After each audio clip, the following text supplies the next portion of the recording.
Okay दोस्तों, तो आप लोगों ने ग्रेट स्फिंक्स का नाम सुना होगा। ये जो स्ट्रक्चर जो ग्रेट पिरामिड ऑफ गीज़ा के सामने खड़ा है, कहा जाता है कि ये सिंगल रॉक कट स्ट्रक्चर है जो कि फ़ारोह खाफरे ने बनवाया था।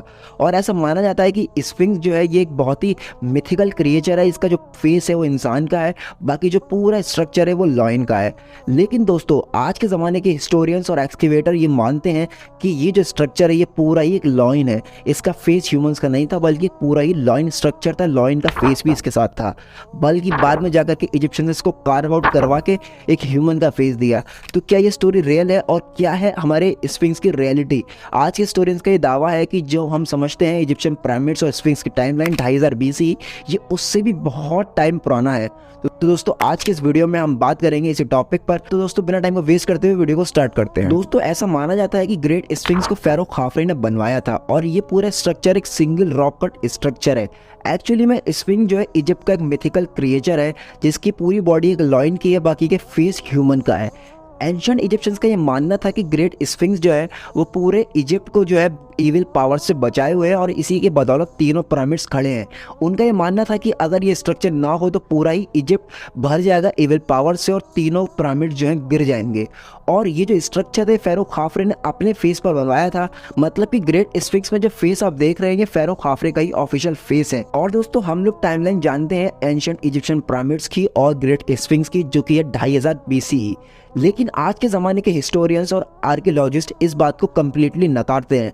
हमारे जॉन एंथनी वेस्ट पहले इंसान है जिन्होंने ये हमें बताया है कि जो ग्रेट स्फिंक्स है इसके ऊपर उन्होंने इरोजन्स को नोटिस किया है। और ये इरोजन्स तभी पॉसिबल हो पाते हैं जब किसी जगह से पानी को बहुत ही तेज़ी से गुजारा जाए। लेकिन जो गीज़ा प्लेटो है जहाँ पर पिरामिड्स और स्फिंक्स मौजूद है, उस जगह पर 2500 BC से लेकर के 2023 तक एक सिंगल ड्रॉप ऑफ बूंद भी नहीं आई है पानी की। तो इतना बड़ा पानी का लेवल हम इमेजिन नहीं कर सकते जिससे इरोजन पड़ जाए इन जगहों पर। तो उनके हिसाब से जो लास्ट आइस एज था तब भी ये तीनों स्ट्रक्चर मौजूद थे। और ये जो इरोजन हमें देखने के लिए मिले हैं ये हमारे लास्ट आइस एज के पानी के लेवल की वजह से ही देखने को मिले हैं। लेकिन जॉन एंथनी वेस्ट की स्टोरी को बहुत सारे लोग नकारते हैं। लेकिन दोस्तों, ग्रैहम हैनकॉक दूसरे इंसान है जिन्होंने इस स्टोरी पर बिलीव किया और हमें कम्प्लीटली थ्योरी दी।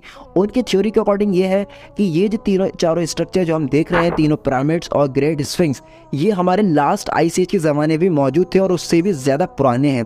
कहा जाता है उनके हिसाब से किसी हमारे ह्यूमन से पहले की किसी एडवांस सिविलाइजेशन ने इन चारों चीज़ों को बनवाया था। हो सकता है कि बहुत ही पुराने ह्यूमंस ने इसको बनवाया हो जिनकी टेक्नोलॉजी और जिनका माइंडसेट कम्प्लीटली विलुप्त हो गया है आज के ज़माने में। और कहा जाता है कि लास्ट आइस एज जब आया था तो जो नॉर्थ अफ्रीका है पूरा इक्वेटोरियल हुआ करता था, लेकिन लास्ट आइस एज के बाद पानी का लेवल इतना बढ़ गया कि पूरा नॉर्थ अफ्रीका पानी में चला गया। और उसके बाद जब नॉर्थ अफ्रीका पानी से बाहर आया तो जो तीनों स्ट्रक्चर हैं ये पानी से बाहर आए, पूरा अफ्रीका सूख गया। और ये जो इरोजन्स हमें देखने के लिए मिले हैं तभी इरोजन्स बने थे।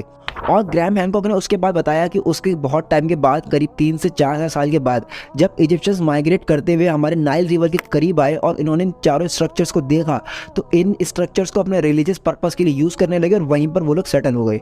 और कहा जाता है कि उस ज़माने तक भी स्फिंक्स का जो फेस था वो एक लॉयन का था। मतलब कि ये पूरा स्ट्रक्चर था, ये एक कंप्लीट लॉयन था, इसके ऊपर ह्यूमन का फेस नहीं था। ऐसा ग्रैहम हैनकॉक का मानना है। और उनका कहना है कि जब इजिप्शियंस यहाँ पर आए तो उन लोगों ने यहीं पर रहना शुरू कर दिया और फ़ारोह खाफरे ने बाद में जाकर के इसके फेस को कार्व आउट करवा के अपना फेस दे दिया, क्योंकि इसका जो पुराना फेस था वो डैमेज हो चुका था। क्योंकि वो गाइस बहुत ही भारी स्ट्रक्चर है, ये हो सकता है कि बहुत ज़्यादा वक्त से खड़े रहने की वजह से या बहुत ज़्यादा कमज़ोर होने की वजह से वो फेस गिर गया हो, जिसको बाद में जाकर के और ना लगे, इसलिए फ़ारोह खाफरे ने कार्व आउट करवा के अपना फेस दे दिया। दोस्तों, ये स्टोरी कहाँ तक रियल है कहाँ तक झूठ है इस बारे में तो हम कुछ नहीं कह सकते। अब इस पे धीरे धीरे करके बहुत ज़्यादा एक्सकेवेशंस और बहुत ज़्यादा रिसर्चेस हो रही हैं हमारे इजिप्ट में। दोस्तों, फ्यूचर में हमें बहुत ही कुछ पता चल सकता है इजिप्ट के बारे में, ग्रेट स्फिंक्स के, पिरामिड्स के बारे में। तब तक के लिए दोस्तों स्टे ट्यून। अगर आप लोगों को ये वीडियो ज़रा सी भी इन्फॉर्मेटिव लगी हो तो वीडियो को लाइक कर देना और मिलते हैं नेक्स्ट वीडियो। तक के लिए बाय बाय।